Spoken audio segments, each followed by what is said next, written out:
నమస్కారం, ఏఎస్సీ న్యూస్కి స్వాగతం.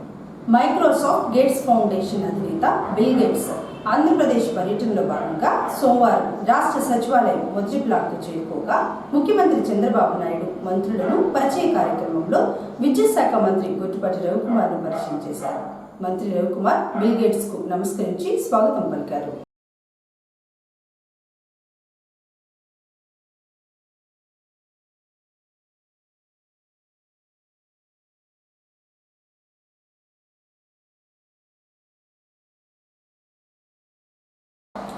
వివోఏలకు పనిభారం తగ్గించేందుకు ఈ నారీలను ప్రభుత్వం నియమించిందని, వివోఏలు ఈ నారీలు కోఆర్డినేషన్తో పనిచేయాలని, త్వరలో ఇన్కమ్ సర్వే ప్రారంభం కానున్నదని డిఆర్డీఏ పిడి నారాయణ అన్నారు. అద్దెకి వెలుగు కార్యాలయంలో సోమవారం ఈ నారీలకు వివోఏలకు శిక్షణ కార్యక్రమాన్ని ఏర్పాటు చేయగా పిడి నారాయణ హాజరై మాట్లాడుతూ డిఆర్డీఏ 2023లో ప్రారంభించారని, ఎవరూ ఇవ్వలేని వివిధ బ్యాంకు ద్వారా వేలాది కోట్ల రూపాయల రుణాలు ఇప్పించారని, తీసుకున్న రుణాలు ఏ విధంగా ఉపయోగించుకున్నారో తెలుసుకునేందుకు ప్రభుత్వం ఇన్కమ్ సర్వే చేపట్టడం జరుగుతుందన్నారు. సర్వే ద్వారా రుణాలు తీసుకున్న వారు ఆర్థికంగా ఏ విధంగా అభివృద్ధి చెందారు, ఇంకా వారికి ఏ విధంగా సహకారం అందించాలన్నదే ఇన్కమ్ సర్వే లక్ష్యమని పిడి నారాయణ చెప్పారు.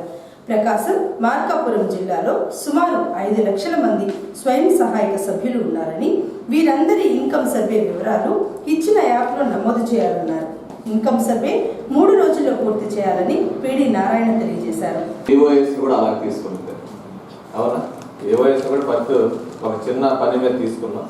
సో ఇప్పుడు ఈనారీస్ తీసుకున్నారు. ఒక విషయం క్లారిఫై చేయాలనుకుంది ఏంటంటే, క్లారిఫికేషన్ మీకు ఇవ్వాల్సినది. సో చాలామంది డౌట్స్ కూడా ఉన్నాయి, నన్ను కూడా అడిగారు. ఈనారీస్ వచ్చిన తర్వాత వివోఏస్ తీసేస్తారని, అట్లాంటిది ఏమి ఉండదమ్మా. సో వివోఏస్ అదేవిధంగా ఈనారీస్ కోఆర్డినేషన్ అయ్యి వర్క్ చేయాలని ఉద్దేశం. వివోఏస్ కొంత ఎక్కువ వర్క్ అయ్యేది, వాళ్ళు సపోర్టింగ్ హ్యాండ్స్ లాగా ఉండాలి అనేది ఉద్దేశంతో మన ఈనారీస్ తీసుకున్నాం. నెలకి ఒక 8 రోజులు 10 దినాలు ఉండేటట్టు కొంత శాలరీ లాగా వాళ్ళకి వచ్చేటట్టు ఆలోచన. అయితే రాష్ట్ర ప్రభుత్వం అదేవిధంగా సర్పు డిఆర్డీఏ వెలుగు నుంచి మీకు ఇస్తున్న మొదటి టాస్క్ వచ్చేసి ఈ సర్వే, ఇన్కమ్ సర్వే. అంటే దీని ఉద్దేశం ఏంటంటే, మనం డిఆర్డీఏ వెలుగు 2003 స్టార్ట్ అయిన తర్వాత ఈ సర్వే యాక్టివిటీస్ ఇప్పటి వరకు నెంబర్ ఆఫ్ లోన్స్ ఇచ్చాం. చాలా అంటే చాలా, ఏ డిపార్ట్మెంట్ ఇవ్వనంత లోన్స్ మనం ఇచ్చాం. అంటే బహుశా నేను ప్రకాశం జిల్లా గమనించినప్పుడు 1600 కోట్లు ఉంది ఫిగర్. అన్ని డిపార్ట్మెంట్స్ కలిపి కూడా అంత బడ్జెట్ పబ్లిక్లోకి వెళ్ళే పరిస్థితి ఉంది. అయితే ఇంత అమౌంట్ త్రూ లోన్స్ ద్వారా, కొన్ని సబ్సిడీ లోన్స్ ద్వారా, ఉన్నతి స్కీమ్స్ ద్వారా, స్త్రీనిధి ద్వారా ఇస్తున్నప్పుడు గవర్నమెంట్ ఏం ఎక్స్పెక్ట్ చేస్తుంది వెల్ఫేర్ యాంగిల్ అని అంటే, సో మనం కొంత ఎక్స్పెన్సివ్ చేస్తున్నాం, వాళ్ళు అమౌంట్ తీసుకున్నారు, తిరిగి రీపేమెంట్ చేస్తున్నారు. సో ఎంతవరకు వాళ్ళ డెవలప్మెంట్ ఉంటుంది, నెక్స్ట్ మనకి ఏదైనా స్టేజ్ తీసుకోవాలా అని ఒక ఆలోచన గవర్నమెంట్ ఉంటుంది.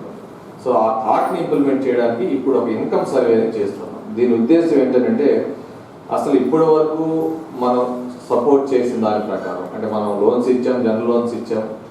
ఎందుకంటే లోన్సే కదా అనుకోవచ్చు, కానీ మనకి ఇంట్రెస్ట్ సబ్వెన్షన్ ఉంది. 3 లక్షల లోన్ తీసుకుంటే మనకి 7% వడ్డీ వస్తుంది. సో ఉన్నతి లోన్స్ ఎస్సీ ఎస్టీలకి ఫ్రీగా వస్తాయి. స్త్రీనిధి లోన్స్ 48 గంటల్లో వస్తాయి. సో ఇట్లాగా subsidy PMEGP, PMFME, shade net 50% subsidy ఉన్న యూనిట్స్ కూడా ఏ డిపార్ట్మెంట్ ఇంప్లిమెంట్ చేయకపోయినా కూడా మనం అవన్నీ లోన్స్ అని ట్యాప్ చేసి మనం ఇంప్లిమెంట్ చేస్తాం. అయితే ఒక చెకింగ్ పారామీటర్ ఉండాలి. వాళ్ళు ఇప్పటి వరకు ఎక్కడి వరకు రీచ్ చేయాలో, నెక్స్ట్ ఏ విధమైన సపోర్ట్ వాళ్ళకి చేయాలనే ఉద్దేశంతో రాష్ట్ర ప్రభుత్వం ప్రతిష్టాత్మకంగా ఈ ఇన్కమ్ సర్వే అనేది చేపట్టడం జరిగింది. దీని ఉద్దేశం ఏంటంటే, ఇప్పటి వరకు ఇచ్చిన లోన్స్ ద్వారా ఎంతమంది మహిళా వ్యాపారవేత్తలమ్మా, పారిశ్రామికవేత్తలు అయితే కాదు, ఎంటర్ప్రోనర్స్ అని అంటే మీనింగ్ ఏంటంటే మహిళా వ్యాపారవేత్తలు. సో ఎంతమంది బిజినెస్ సెక్టార్లోకి ఎంటర్ అవ్వగలిగారు, ఎంతమంది సక్సెస్ అయ్యారు. సో దీన్ని ఒక సర్వే రూపంలో తీసుకుంటే స్టేట్ గవర్నమెంట్ ఒక డెసిషన్ తీసుకోవడానికి వీలు ఉంటుందని చెప్పేసి మనకి 18వ తేదీ నుంచి సుమారు ఒక 3 రోజులు, అవసరమైతే 4వ రోజు కూడా అవకాశం ఉంటుంది. సిఆర్పీల ద్వారా, అంటే మీ ఈనారీస్ ద్వారా ఇది ఒకసారి సర్వే చేయించి దాని తర్వాత డెసిషన్ తీసుకుందామని ఉద్దేశం. అంటే ఇప్పటి వరకు చేసిన ఖర్చు, ఇన్వెస్ట్మెంట్తో ఉన్న మహిళల్లో అంటే మన రాష్ట్రంలో అయితే సుమారు 89 లక్షలు ఉమెన్ మన డ్వాక్రాలో ఉంటారు మన రాష్ట్రం. సో ఉమ్మడి ప్రకాశం జిల్లా అయితే సో అద్దంకి అదేవిధంగా కందుకూరి కాన్స్టిట్యున్సీ కూడా తీసుకుంటే 5 లక్షల మంది మన ప్రకాశం జిల్లాలోనే, ప్రకాశం మార్కాపురం జిల్లాలో ఉంటారు. సో ఈ సర్వే ద్వారా మనకు కావాల్సిన, ఎందుకంటే ఇదంతా చెప్తున్నానంటే మీకు సో దీని ఇంపార్టెన్స్ తెలుసుకోండి, కొంచెం జాగ్రత్తగా సర్వే చేయండి అని చెప్పి కొంచెం సెన్సిటైజ్ చేయడానికి చెప్తున్నాను. డీటెయిల్గా ఎక్స్ప్లెయిన్ చేస్తూ ఒక వీడియో కూడా ఇస్తానమ్మా. అందరూ ప్రాపర్గా పార్టిసిపేట్ చేయండి. ఇది ప్రతిష్టాత్మకంగా తీసుకున్నాం, 3 రోజుల్లో కంప్లీట్ చేయాలని మన ఉద్దేశం. దీని తర్వాత గవర్నమెంట్ మన కోసం, మన డ్వాక్రా ఉమెన్ కోసం అడ్వాన్స్ స్టెప్ తీసుకునే అవకాశం ఉంది. జాగ్రత్తగా పార్టిసిపేట్ చేయండి. మహాశివరాత్రిని పురస్కరించుకుని అద్దంకి పట్టణంలోని రామలింగేశ్వర స్వామి దేవాలయంలో ఆదివారం అర్ధరాత్రి లింగోద్భవ కాలంలో విశేషంగా ఏకాదశి రుద్రాభిషేకం జరిగింది. దంపతులు కార్యక్రమంలో పాల్గొని రుద్రాభిషేకం చేశారు. భక్తులు ఏకాదశి రుద్రాభిషేకం కార్యక్రమాన్ని ఆసక్తిగా తిలకించి స్వామివారిని దర్శించుకున్నారు. రుద్రాభిషేకం సమయంలో పాత శివాలయమంతా శివనామ స్వరంతో మారుమ్రోగింది. అనంతరం భక్తులకు ఆలయం తరపున తీర్థ ప్రసాదాలు వితరణ చేశారు.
శ్రీ మహాగణాధిపతి దేవతా పూజార్థం యజమానస్యాద్రి దక్షిణద్వార కనిషోదకేన పూజా తెచ్చిన వస్తువుల మీద అన్నిటి మీద చల్లండి. ఆత్మానం సంప్రోక్ష మీ మీద చల్లుకోండి. సానకం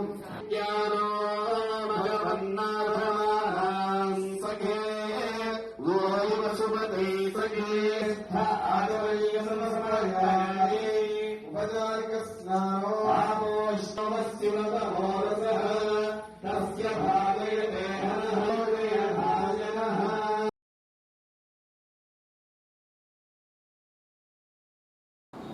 రాష్ట్ర ప్రభుత్వం ప్రవేశపెట్టిన బడ్జెట్లో కార్మిక వర్గానికి మరియు రైతు గ్రామీణ పేదలకు అన్యాయం జరిగిందని, కార్మిక వర్గాల అభివృద్ధికి బడ్జెట్ పెంచాలని సిఐటియు నాయకులు తంగిరాల వెంకటేశ్వర డిమాండ్ చేశారు. బడ్జెట్ కేటాయింపులో మున్సిపల్ కార్మికులకు జరిగిన అన్యాయాన్ని నిరసిస్తూ సోమవారం అద్దంకి పురపాలక సంఘం కార్యాలయం ముందు సిఐటియు ఆధ్వర్యంలో మున్సిపల్ కార్మికులు నిరసన కార్యక్రమాన్ని చేపట్టారు.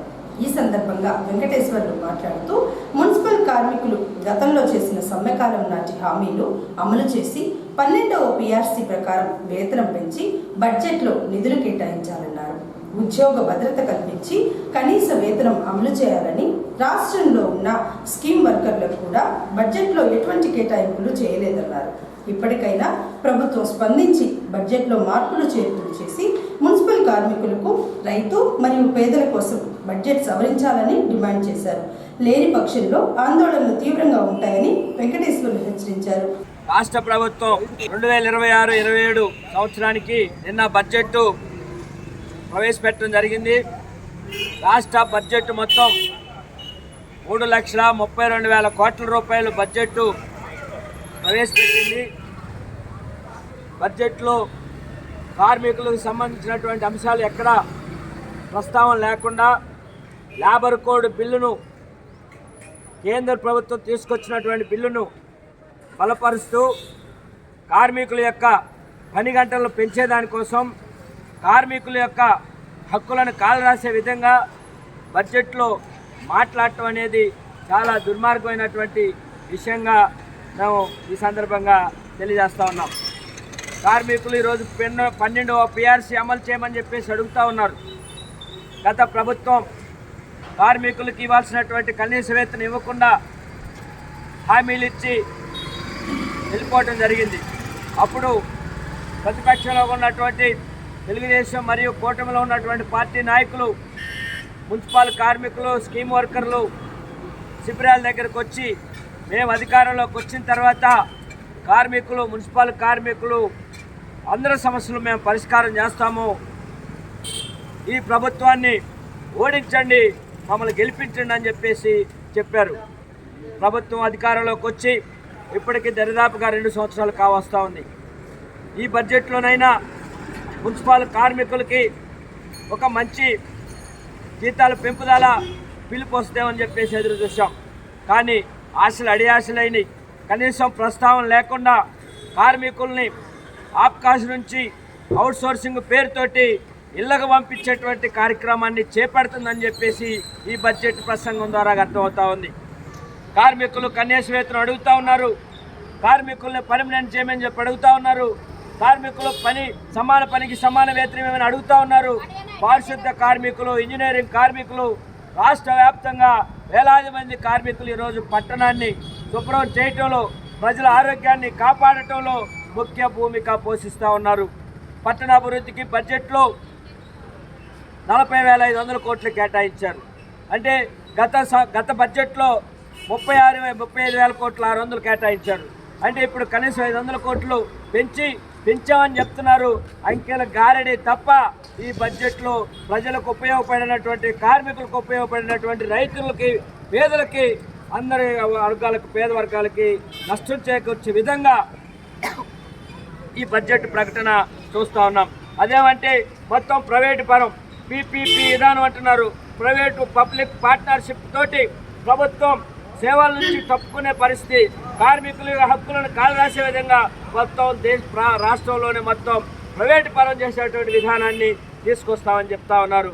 మున్సిపల్ కార్మికుల ఐక్యత అమలు చేయాలి. 12వ పిఆర్సీని అమలు చేయాలి. 12వ పిఆర్సీని రద్దు చేయాలి. లేబర్ కోడ్ బిల్లును రద్దు చేయాలి. లేబర్ కోడ్ బిల్లును కల్పించాలి. మున్సిపల్ కార్మికులకు పని భద్రతను కల్పించాలి. మున్సిపల్ కార్మికులకు పని భద్రతను కేటాయించాలి. బడ్జెట్లో మున్సిపల్ కార్మికులకు నిధులను కేటాయించాలి. బడ్జెట్లో మున్సిపల్ కార్మికులకు నిధులను కేటాయించాలి. రాష్ట్ర బడ్జెట్లో మున్సిపల్ కార్మికులకు నిధులను. మహాశివరాత్రి సందర్భంగా అద్దంకిలోని పాత శివాలయం అనగా రామలింగేశ్వర స్వామి దేవాలయం ఆధ్వర్యంలో ప్రతి సంవత్సరం లాగానే ఈ సంవత్సరం కూడా రథోత్సవం కన్నుల పండుగగా సాగింది. ముందుగా స్వామివారి ఉత్సవమూర్తులను రథంపై ఎక్కించి పూజలు జరిపి రథోత్సవాన్ని ప్రారంభించారు. కార్యక్రమంలో భక్తులు అధిక సంఖ్యలో పాల్గొని రథాన్ని లాగేందుకు పోటీ పడ్డారు. పాత శివాలయం నుంచి వీరభద్రుని స్వామి దేవాలయం వరకు రథోత్సవం సాగింది. రథోత్సవం సమయంలో ఎటువంటి సంఘటనలు జరగకుండా అద్దంకి సిఐ సుబ్బరాజు ఆధ్వర్యంలో భద్రత కట్టుదిట్టం చేశారు. రథోత్సవం కార్యక్రమాన్ని తిలకించేందుకు భక్తులు విశేషంగా నలుమూలల నుంచి తరలివచ్చారు. కార్యక్రమంలో ఆలయ కమిటీ సభ్యులతో పాటు దాతలు పాల్గొన్నారు. ఎక్కడా ఎటువంటి ఇబ్బందులు లేకుండా ప్రశాంత వాతావరణంలో రథోత్సవం కార్యక్రమం ముగిసింది.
కోరసపాడు మండలం బొడ్డువానిపాలెంలో ఇటీవల ఇరువురి మధ్య పొలంలో చెట్ల విషయంలో జరిగిన సంఘటనను అద్దెంకి వైసీపీ ఇన్ఛార్జి అశోక్ కుమార్ మంత్రి రవికుమార్ పై మోపటం సరికాదని సర్పంచ్ నేరెళ్ల సుబ్బయ్య తెలిపారు. సోమవారం బొడ్డువానిపాలెంలో సర్పంచ్ నేరెళ్ల సుబ్బయ్య మీడియాతో మాట్లాడుతూ మంత్రి రవికుమార్ పాలనలో తమ గ్రామం అభివృద్ధి చెందిందని, ఈ సంఘటన గురించి మంత్రి రవికుమార్కు తెలియదన్నారు. వైసీపీ వాళ్ళు వాస్తవాలు తెలుసుకొని మాట్లాడాలని, అశోక్ కుమార్ ఈ ప్రాంతవాసి కాదని, మాజీ ముఖ్యమంత్రికి తగిన విధంగానే అద్దెకి ఇన్ఛార్జిను నియమించారని సుబ్బయ్య విమర్శించారు. ఇద్దరు వ్యక్తులకు చెట్ల మధ్య జరిగిన వివాదానికి పార్టీ రంగులు పూయడం సరికాదన్నారు. మంత్రి రవికుమార్ అంటే ఏంటో రాష్ట్ర వ్యాప్తంగా తెలుసు అని, వైసీపీ వాళ్ళు పరామర్శకు వచ్చే ముందు వాస్తవాలు తెలుసుకుని వస్తే బాగుంటుందని టీడీపీ నేతలు చెప్పారు.